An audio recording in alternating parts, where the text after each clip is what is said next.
శ్రీ సత్యసాయి జిల్లా కదిరి నియోజకవర్గంపై సీఎం జగన్ మంత్రి Peddireddy Ramachandra Reddy special focus పెట్టిన ఏ మాత్రం వెనక్కి తగ్గే ప్రసక్తే లేదని కదిరి టీడీపీ ఎమ్మెల్యే అభ్యర్థి కందికుంట వెంకటప్రసాద్ స్పష్టం చేశారు. ఇక్కడ పెత్తనం చెలాయించేందుకే కదిరి నియోజకవర్గానికి సంబంధం లేని వ్యక్తిని వైసీపీ అభ్యర్థిగా పోటీ చేయించారని మండిపడ్డారు. కదిరి వైసీపీ అభ్యర్థి మతాన్ని మనీని నమ్ముకుని రాజకీయం చేస్తూ ఇక్కడ మత విద్వేషాలు రెచ్చగొడుతున్నారని అంటున్న టీడీపీ అభ్యర్థి కందికుంట వెంకటప్రసాద్తో మా ప్రతినిధి Suresh face to face. Kandikunta Venkata Prasad విస్తృతంగా ప్రచారం చేపట్టారు. దీనిపైన మాట్లాడేందుకు టీడీపీ అభ్యర్థి కందికుంట వెంకటప్రసాద్ గారు ఉన్నారు. వెంకటప్రసాద్ గారు ఏం చెప్పదలుచుకున్నారు? మారుమూల పల్లెల్లో ఈ రోజు ఎన్నికల ప్రచారం చేపడుతుంటే ప్రజలందరూ కూడా నీరాజనం పలుకుతున్నారు, సంబరాలు చేసుకుంటున్నారు. దాదాపు ఇంకా 10 రోజుల లోపలే ఈ రాక్షస ప్రభుత్వానికి చరమాంకం పలికేటువంటి ఒక డూమ్స్ డే ఏదైతే ఎన్నికలు నిర్వహించుకొని పోలింగ్ తేదీ 13వ తారీఖు ఉంది. ఈ 10 రోజుల్లోనే నామినేషన్ వేసిన తర్వాత ఈరోజు విత్డ్రాయల్స్ ఉన్నాయి.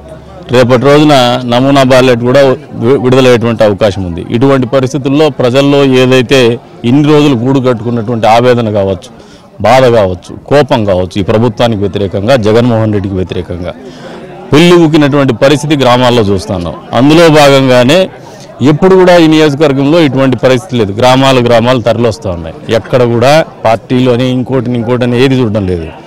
ఒకటే నినాదం, ఈ ప్రభుత్వాన్ని తుదముట్టించల్లా, ఈ ప్రభుత్వాన్ని మార్చుకోవాలా. వచ్చే రోజుల్లో ఏదైతే ఇన్ని రోజుల పాటు ఇబ్బందులు పడినామో ఈ ఇబ్బందులను అధిగమించాలంటే మళ్ళీ తెలుగుదేశం ప్రభుత్వం అధికారంలోకి రావాలా. కదిరిలో ఖచ్చితంగా కూటమి అభ్యర్థిని గెలిపించుకోవాలనే బాధ కానీ, కోపం కానీ, కసి కానీ, పట్టుదల కానీ అన్నీ కూడా తెలుగుదేశం పార్టీ కార్యకర్తల్లోనే కాదు సామాన్య ప్రజానీకంలో కూడా ఉంది. ప్రత్యేకించి మహిళల్లో, యువతలో మరింత పెద్ద ఎత్తున ఉంది. మంత్రి పెద్దిరెడ్డి రామచంద్రారెడ్డి నుంచి ముఖ్యమంత్రి జగన్మోహన్ వరకు కదిరి నియోజకవర్గాన్ని టార్గెట్ పెట్టుకున్నారు. ముఖ్యంగా మీ టార్గెట్గా చేసుకుని కూడా ఎన్నికల ప్రచారం నిర్వహిస్తున్నారు. స్పెషల్ ఫోకస్ పెట్టినట్లు కూడా తెలుస్తుంది. ఎందుకు కదిరి నియోజకవర్గంలో మీ పట్ల ఈ తరహాలో మంత్రి పెద్దిరెడ్డి రామచంద్రారెడ్డి మొదలు ముఖ్యమంత్రి జగన్మోహన్ రెడ్డి ఇంతగా టార్గెట్ చేసుకోవడానికి కారణం ఏంటి? గడిచిన 4 సంవత్సరాల 9 నెలల కాలంలో ప్రతిపక్ష పార్టీగా మేము చేసినటువంటి పోరాటాలు కావచ్చు వాళ్ళకు ఒక హెచ్చరిక లాంటివి. ఎందుకంటే 20 ఏళ్ల రాజకీయ ప్రస్థానం, 20 ఏళ్లలో గడిచిన 4 సంవత్సరాల 9 నెలలు అనేది ప్రత్యేకమే నాకైనా, మా పార్టీకైనా, ఈ నియోజకవర్గానికైనా. ఎందుకంటే అన్ని చోట్ల అణిచివేసినటువంటి కార్యక్రమాలు జరిగింది. తెలుగుదేశం పార్టీ నాయకత్వాన్ని అక్రమ కేసులు పెట్టి నిర్బంధించి చేతులు కట్టేయాలని ఆలోచన చేసింది అధికార పార్టీ, తెలుగుదేశం పార్టీ కార్యకర్తలని, నాయకత్వాన్ని. దానికి భిన్నంగా కదిరిలో మేము రోడ్డెక్కి పోరాడినాం. పోలీస్ అధికారులతో బెదిరించి, పోలీస్ అధికారులతో లాఠీ చేస్తే తిరగబడేటువంటి స్థాయిలోకి కూడా పోయి పోరాటాలు చేసినాం. అంతేకాకుండా ఈ రోజున పులివెందులకి కూతవేడు దూరంలో ఉంది. వాళ్ళ బాబాయిని హత్య చేయాలంటే గొడ్డలు కదిరిలో కొంటాడు. అంటే కదిరికి పులివెందులకు ఉన్నటువంటి అవినాభావ సంబంధం ఏమంటే కదిరి గెలిస్తే పులివెందులు గెలిచినట్టే. ఖచ్చితంగా జగన్మోహన్ రెడ్డికి ఇది ఒక హెచ్చరిక. కాబట్టే పెద్దిరెడ్డి రామచంద్రారెడ్డి గారు, జగన్మోహన్ రెడ్డి గారు ఉలికిపాటు పడుతున్నారు. రాష్ట్రం యావత్తు కూడా పులివెందులను ఏ రకంగా చూస్తుందో దాని తదుపరి స్థానంలో ఖచ్చితంగా జగన్మోహన్ రెడ్డి పక్కనే ఉన్నటువంటి నియోజకవర్గమైనటువంటి కదిరిని కూడా అదే స్థాయిలో చూస్తున్నారనేది వాస్తవము. అందుకనే వాళ్ళు మరింత పెద్ద ఎత్తున ఫోకస్గా ఈ కాన్స్టిట్యున్సీ మీద ఉంటున్నారు.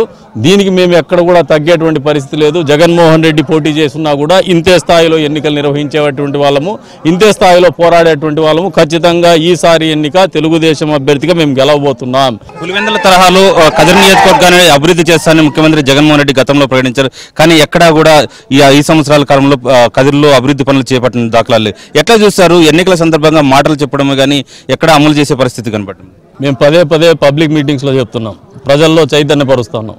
మీరు ఒకసారి ఆలోచన చేసుకోండి. గత సార్వత్రిక ఎన్నికల సందర్భంగా జగన్మోహన్ రెడ్డి కానీ, లేదు అతను పెట్టినటువంటి అభ్యర్థి ఎమ్మెల్యేగా ఎన్నిక కాబడినటువంటి అభ్యర్థి కానీ, కూతవేటు దూరంలో మనకు ముఖ్యమంత్రి ఉంటే మన నియోజకవర్గం ఎంత స్థాయిలో అభివృద్ధి చేసుకోవచ్చో ఒక్కసారి ఆలోచన చేసుకొని ప్రజలను మభ్యపెట్టినటువంటి పరిస్థితులు గుర్తు చేస్తున్నాం. ఏం చేయగలిగినాడు ఈ నియోజకవర్గానికంటే? కొత్తగా పరిశ్రమ ఏదైనా తెచ్చినట్టు మళ్ళీ చెప్తాను, గొడ్డలి పరిశ్రమ ఏమైనా తెచ్చినాడు, ఒక గొడ్డలు కొనుక్కొని పోయినాడు. అంతకుమించి నియోజకవర్గానికి కొనగిరింది ఏం లేదు.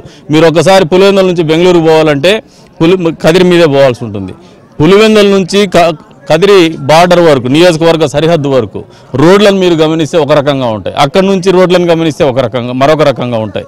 ఈ రోజున కదిరి నియోజకవర్గం అనేది కేవలము వాళ్ళు పెత్తనం చేయడానికి, పెత్తందారి విధానానికి తార్కాణంగా కదిరి నియోజకవర్గాన్ని చూస్తున్నారు. కానీ ఏదో కట్టుబానిసలు కదిరి వాళ్ళనే ఆలోచనతోనే వాళ్ళు ఈరోజు పెత్తనం చేయాలని మరొకసారి పెద్దిరెడ్డి రామచంద్రారెడ్డి ఈ నియోజకవర్గానికి కానీ, ఈ వైఎస్ఆర్సీపీ పార్టీకి నియోజకవర్గంలో సంబంధం లేనటువంటి వ్యక్తిని అభ్యర్థిగా నిలబెట్టే పెత్తందారి విధానానికి తెరలేపినటువంటి పరిస్థితుల్ని కదిరి నియోజకవర్గ ప్రజలు గమనిస్తూ ఉన్నారు. ఇక్కడ అభివృద్ధి నోచుకోలేదు, సంక్షేమం నోచుకోలేదు, కేవలము ఓటర్లుగా మాత్రమే కదిరి నియోజకవర్గ ప్రజలను చూసేటువంటి పరిస్థితులు ఉన్నాయి.